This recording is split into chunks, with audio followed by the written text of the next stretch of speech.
For me, it almost felt like a gravitational pull towards it.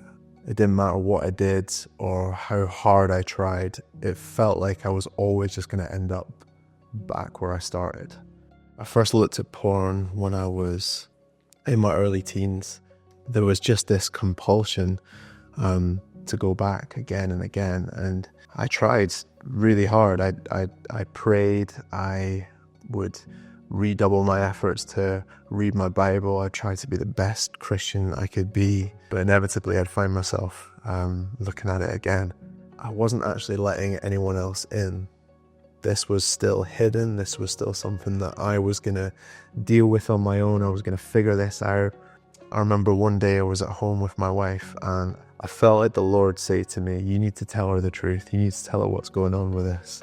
And in that moment, there was this wrestle of like feeling compelled to do this and at the same time thinking, God, I can't do that. That would hurt her so much. And as soon as I had that thought, Hazel said to me, I feel like I have this image in my head that might be from God, and it's like a bell that's ringing. And as the bell rings, all these snakes are scattering away. And I feel like the bell represents truth. Does that mean anything to you? And my jaw hit the floor. And I knew in that moment that there was nothing for it, and I had to tell her. I had to tell her everything. But one of the things that she said to me in that moment that I'll never forget was, you have to get help. You have to deal with this. It led me to the Finding Traction course, which is a roadmap to freedom, really. I did that with a friend. It's such a good mix of practical steps and then kind of combining that with reliance on the Holy Spirit, asking Jesus to help us. Yeah, I stopped watching porn from doing the course, but more than that, I stepped into a fuller picture of who God had created me to be. You know, after doing this course for a year, we were so excited at just the freedom that we'd stepped into.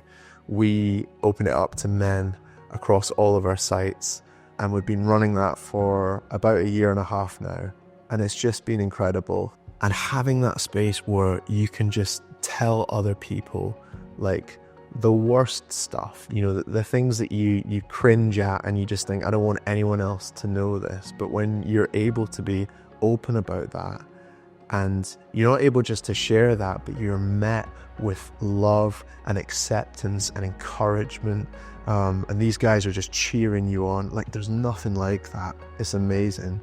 I was initially a little apprehensive about joining the group. From day one though, being able to share my experiences with others who have shared the same struggles and be encouraged by their success and growth has been incredibly healing. It has been a lifeline for not only my porn addiction, but for every aspect of my life. I've been challenged, encouraged and strengthened since coming to the group, and I'm now over 10 months porn and masturbation free. There is absolutely hope for everyone listening to this who might be struggling with porn.